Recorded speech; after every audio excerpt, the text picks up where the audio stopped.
Welcome back to the CTO Playbook, the podcast dedicated to helping CTOs excel. I've recently been focusing more on recruiting than I've done in ages, both helping my coaching clients and actively involved for some other clients. In this episode, I'll cover the end-to-end process of recruiting from the decision to make a hire, all the way through the decision-making process to passing the probation period. There should be something for everyone in here with a framework that you can use entirely or just pluck ideas out and add it to your existing processes. Recruiting is a foundational skill for all CTOs, and getting it wrong can be costly, frustrating, and time-consuming. Getting it right builds awesome teams and can help create incredible outcomes. Hi, I'm Adam Horner, and I coach early career CTOs navigating their first leadership roles. I empower tech leaders to break free from the daily grind of crisis management and build the skills to lead with confidence, purpose, and clarity. Many CTOs I work with are former engineers who were promoted into leadership and overwhelmed with constant firefighting, unsure how to communicate effectively with non-technical executives and uncertain about their strategic impact. Drawing on over 30 years of hands-on experience, I provide practical, personalized coaching tailored to these exact challenges, helping CTOs shift from reactive problem-solving to proactive strategic leadership. My coaching helps each CTO forge their own path for growth, allowing them to delegate confidently, align engineering with business goals, and step into their roles as trusted, respected peers at the executive table.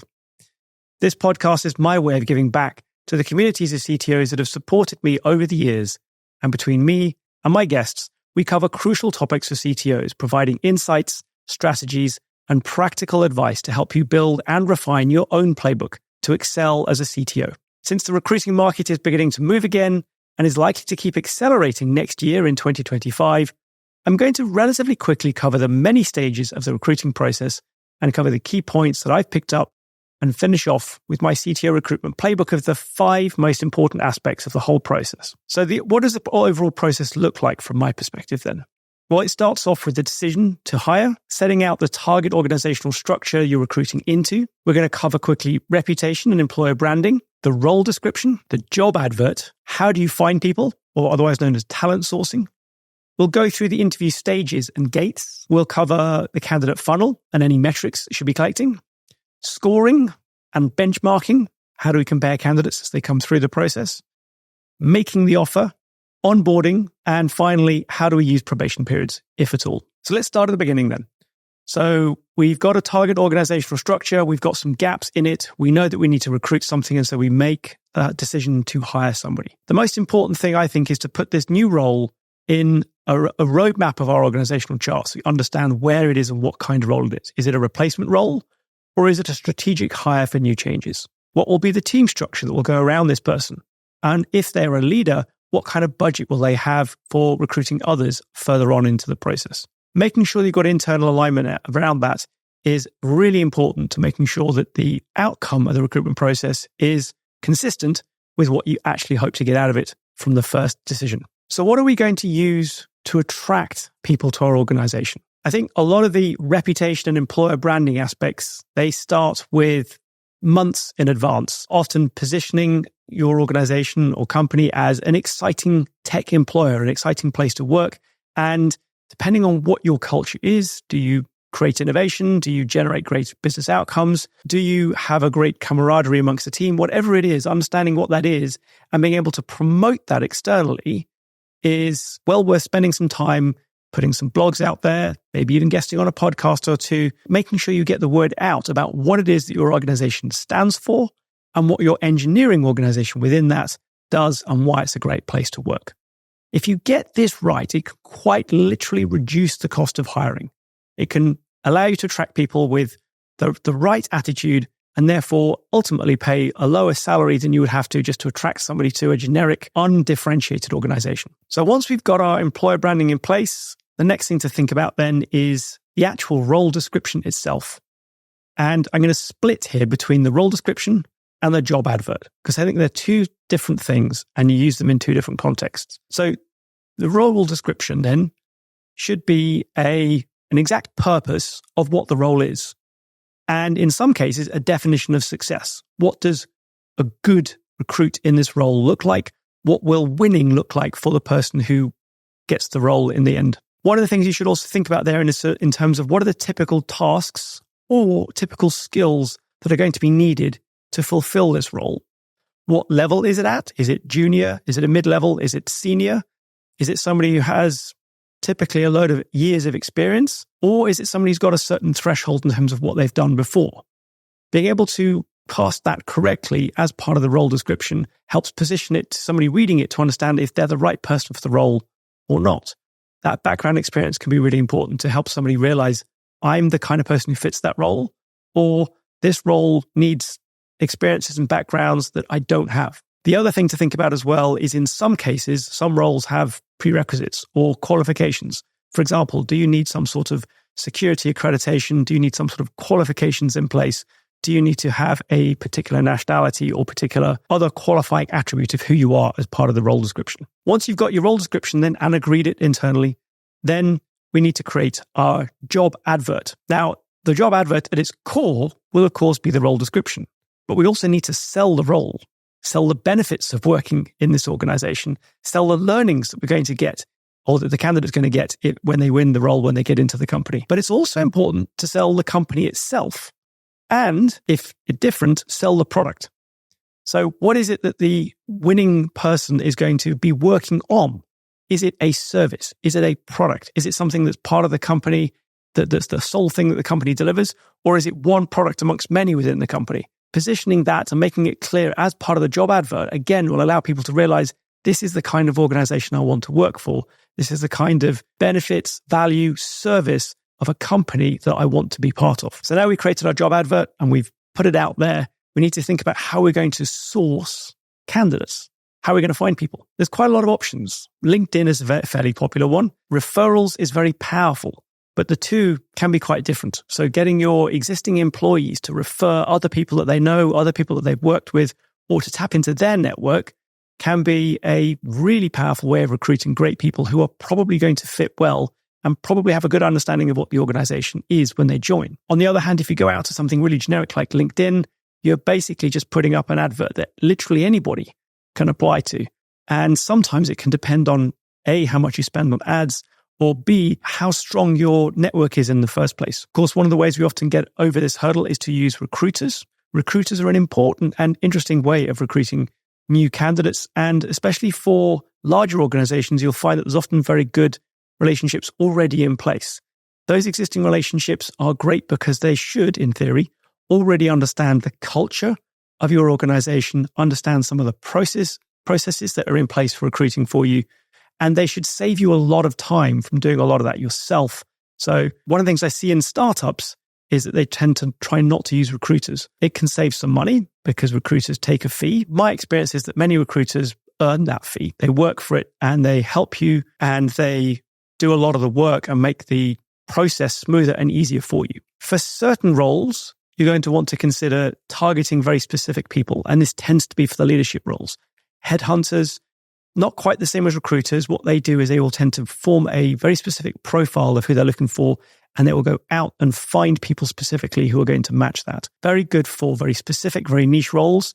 Maybe there's certain very unique skills, science or other backgrounds that can be quite niche, useful headhunters there. They've got a good knowledge of that area.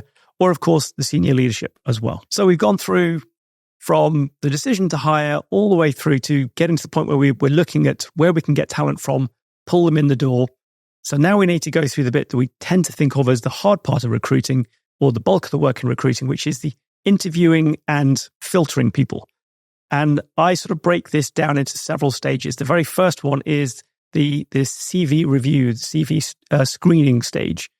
Then we get into technical interviews, coding assessments, cultural fit or cultural add assessments. In some organizations and some roles, you want to do some sort of architectural or standards-based check to make sure that the person qualifies for the role as needed. And then also, it's sometimes with some roles useful to do some sort of situational achievement assessment as well. So let's go through those. So when it comes to CV screening, the hardest part to be with CV screening is consistent. And in general, If you think about the sales funnel, you want to be going for a lot of people at the beginning and narrowing that down through the process. CV screening really should just be ruling out the most unlikely candidates. It should be at this stage probably a default yes, unless you're very clear, I've already been very clear from previous recruitments of the similar or same role as to exactly what you need. One of the things I like considering as well is a group interview process. Now, this could be something that comes early on. Something could becomes later on. It could be on the back of a technical or coding test. It could be the coding test itself. But group interviewing is a difficult one to get right because you often end up with different people in the interview for different candidates through a process. So creating consistency can be really hard, but that can be helped. So who is going to lead the interview process? Who is going to observe? Who's going to ask which questions? Who's going to look for which aspects? Agree all of these things up front and you can create a level of consistency. We'll come on to the decision-making process afterwards, but that's also an important part of group interviewing as well. It's really important to try and get everybody to have a unique perspective on the candidate without being influenced by the others. Coding assessments, I quickly touched on that. It can be useful to use an external test service. It at least means that it's a benchmark. A lot of organizations I work with use a sort of a homemade scenario, often taking some part of the existing code, existing structure, or a previous state of the code and using that as a scenario to get a candidate to either write something or critique something, go through. The most important thing is that the scenarios in coding assessment actually reflect the work. If you're not going to be building binary trees in the work, then why get somebody to prove that they can do a binary tree sort in the coding interview test? I think the other thing to think about as well is some sort of respect for the candidates. Asking them to do a lot of hours of work can be counterproductive and may actually rule people out of applying for the role that you've got because you're asking too much of them. So bear that in mind. It is good to understand how well people can code for a coding role, but be proportional about the amount of code or time and effort you ask people to put into it. When it comes to assessing some of the architectural and standards assessments, again, consistency is really hard. So one of the things I think it's quite useful to do is to build up a pool of questions that your organization uses and that you share amongst all the people who are recruiting for this role so that you get a consistent set of questions and hopefully therefore a benchmark of scorable answers against those because you've used consistent questions. Again, not every candidate's going to be the same. Not every candidate's going to be easily comparable, but the best you can do is going to be to have a consistent set of questions to use there. The ideal is you have a consistent interviewer for each role. It's not always possible. Sometimes you can, sometimes you just have to have different people in the recruitment process. Holidays and time off and everything else. One of the hardest things to assess, I find, is the cultural fit or cultural add element. How well is this person going to fit into our team? What are they going to bring to it that we don't already have? And I often, especially for engineering roles, I get somebody outside of engineering to help with this part of it. There's a couple of ways of doing that. One of them is just to simply say, can you just give 15 minutes talking to this person and cover some of these elements? Often organizations have a list of values or a culture statement, something in which, again, you can check people. One of the ways I like to do that as well is to put that as a sandwich. So you'll have a tough interview, maybe it's an individual interview, a group interview, and then right in the middle, put an interview process in there, which looks like it's just, somebody's going to sit down and answer some questions with you or have a coffee with you in between the two, show you around the building. But that person is also going to be assessing them. How do they behave during that time when the pressure comes off before they go into the next one?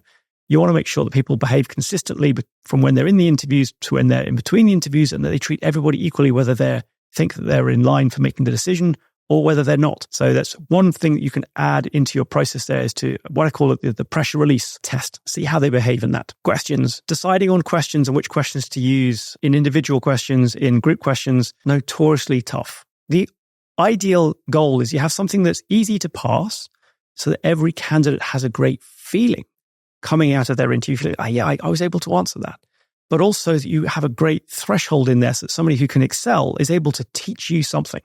It's one of the really good flags, I think, is if somebody comes into an interview and teaches you something as the interviewer, that's normally a really good sign. So if you can build your questions in such a way that somebody who's got a relatively low level of knowledge or experience can get a passing grade or an answer that's credible without too much effort, but then there's plenty of room for you be able to ratchet it up and raise the complexity of the scenario, look at something more complex.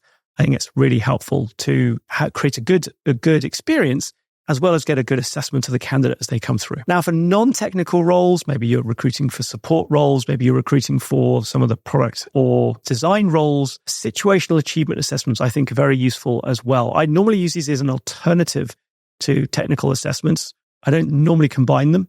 Occasionally I do for leadership. And that would be using something like the STAR method, which is the situation, task, action, result. It's essentially saying, tell us a time when you're in this kind of scenario, what you did, and what the outcome was.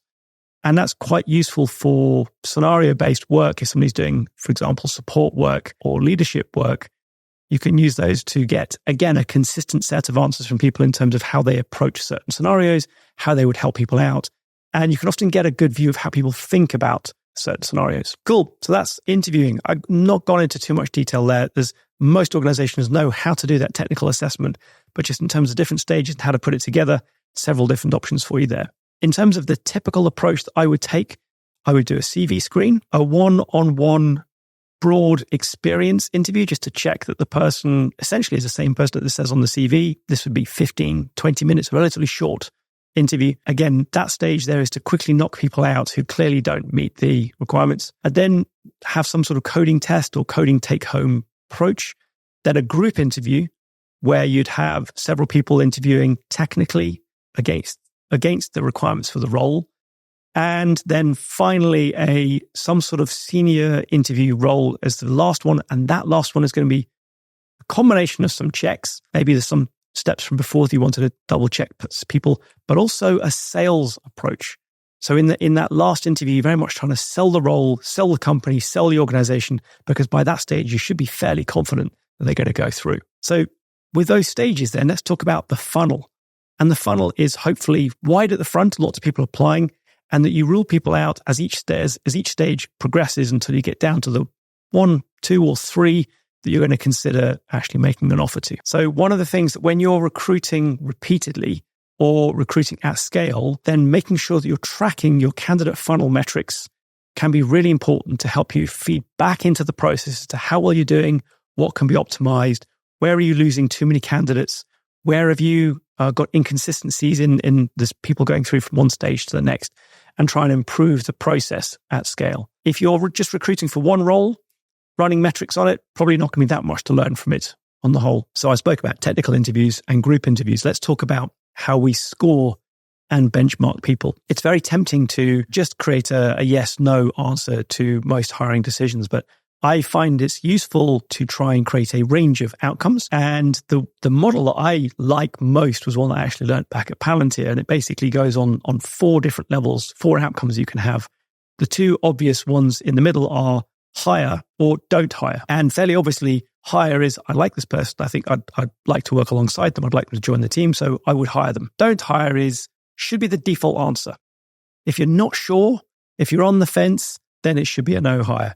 I'll always refer to, for example, the great coach Yoda, actually, when it comes to hiring, because he often said, "Oh, do not." So if you're in between, do not. That should be a default answer in most cases. If you're really, really impressed with this candidate and you think, look, I'm actually going to question my position at the company if you don't hire this person, then that's a strong hire. And when it comes to negotiations, talking, you should be able to create some standout examples why you think this person is a strong hire. And on the other end of the scale, there's a strong no hire. Again, if you see some red flags, if you see something you think, I don't want to be working alongside this person at all, then you'd have a strong no hire. In all the times I've been recruiting, I've probably seen 3 or 4 times that people have seen those 2 extreme answers. Most of the time, it's going to be a group of people, 2, 3 people, negotiating around hire, no hire, and their experience of working with them. When it comes to making sure that you don't influence other people, I also like to do a blind vote, especially for group interviews.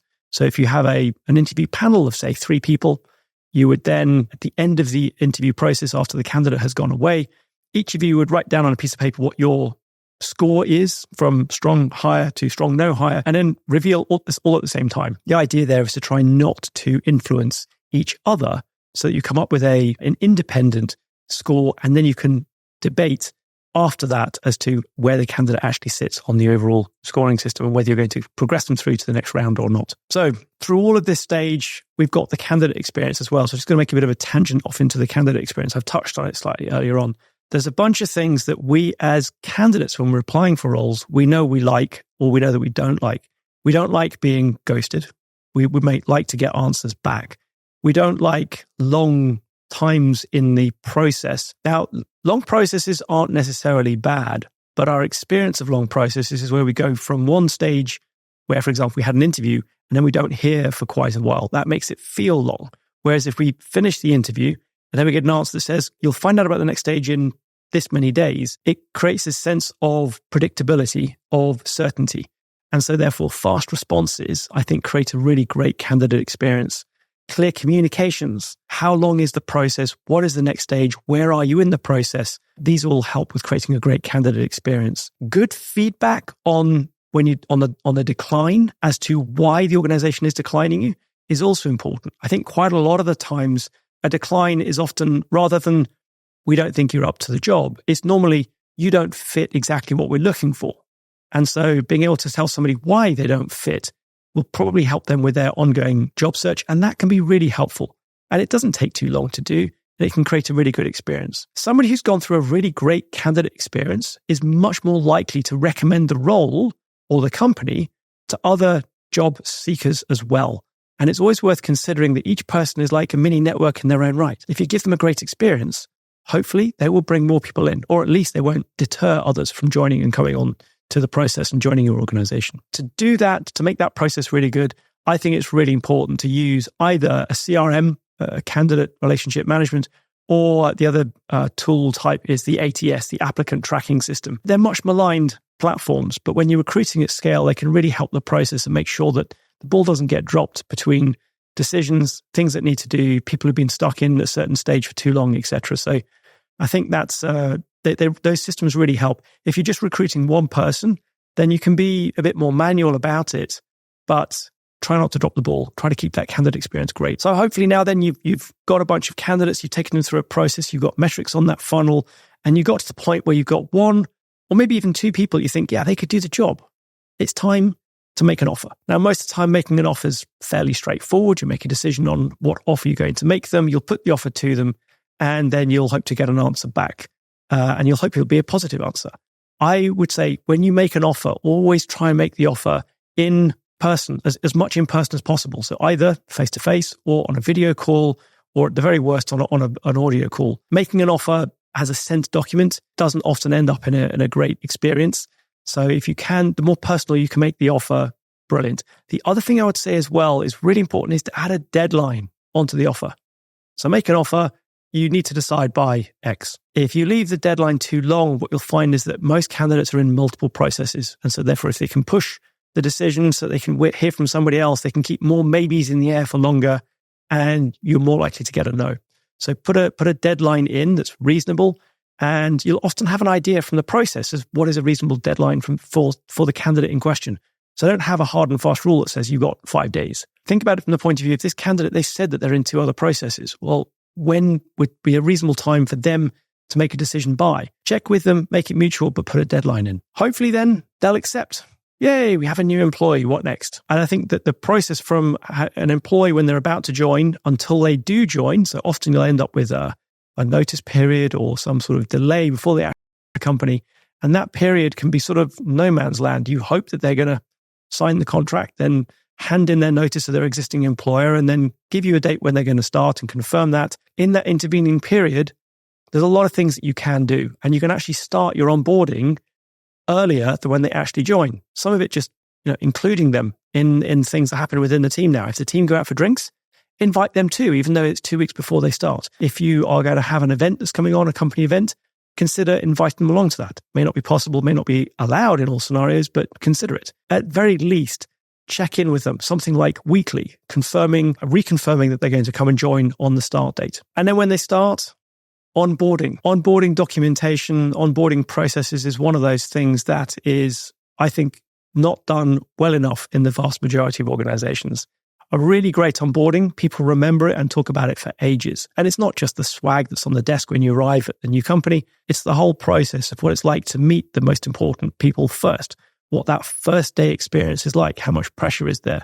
What's the first week experience? How quickly do you get to the point where you feel like you're delivering value and doing something good? And then what is the first sort of 30 days, 60 days, 90 days is what people typically talk about. That works for larger organizations.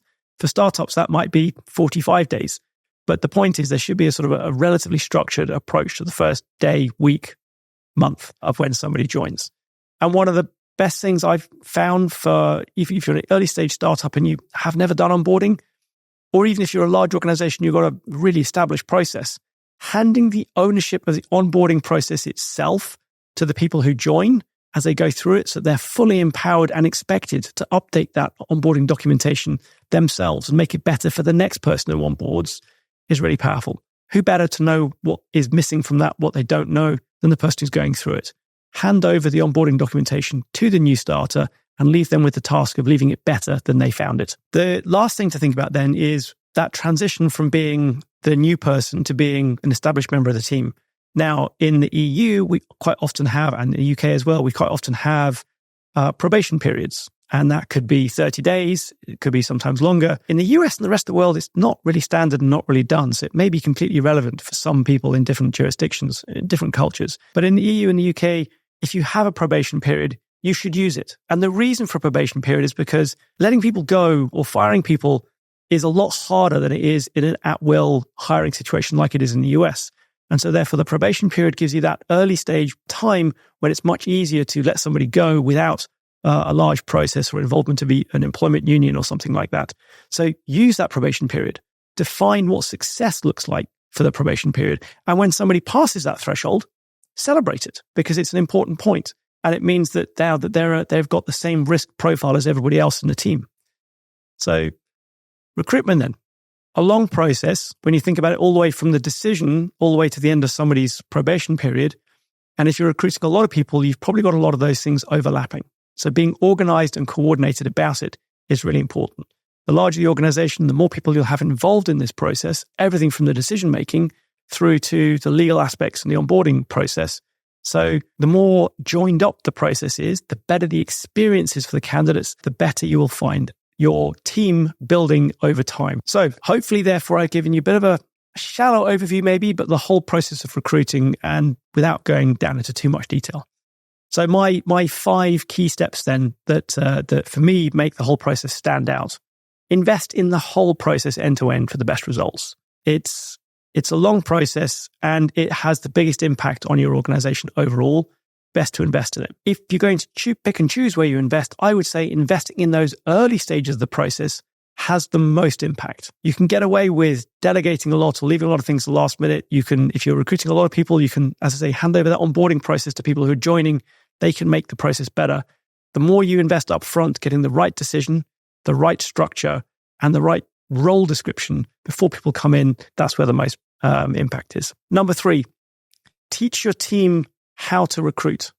Very few organizations teach recruiting or actively work on developing it to make it better. The better you can make everybody's experience of the recruiting process, the better the process is, the more smoothly it runs. So if you can teach your team how to recruit, if you can have retros on the recruiting process, on the interviewing process, and have reviews of the actual tests and tasks you're getting candidates to go through, the more powerful you can make your whole organization at getting in great people. 4, I'd say default to not hiring. Any red flag should knock a candidate out of the process, right? Remember the Yoda thing, do or do not. There is no try. So make sure you're very certain about the people you bring in on board and default to no. In almost all scenarios, the cost of a bad hire is extremely high. And if we can avoid that in the process, we should. And then lastly, try and create the most amazing onboarding experience you can. Think about it from the point of view of what do you wish you had had when you joined? Try and create that for people who are joining in. So invest in the whole process. Invest time in the early stages for the most impact. Teach your team how to recruit. Default to not hiring and create an amazing onboarding experience. So there you go. I'd love to hear what you think about the recruiting process. I'm sure there's a lot of different approaches and a lot of different opinions. I'd love to hear about it as well. Join the community, the CTO Playbook Community, and get involved and tell us what you think about it. Keep leading with impact. See you on the next episode. Thanks. Thanks very much. Thank you very much for listening all the way through to the end. Just before you go, I'd like to ask you for one thing in return for putting together all these episodes of the CTO Playbook podcast for you. Please leave a review. Wherever you're listening, whether that is Apple Podcasts or Spotify or whichever platform you're on, leaving a quick review will help more CTOs find the podcast and enable me to create more great episodes. Thank you for listening, and I'll see you on the next episode of the CTO Playbook.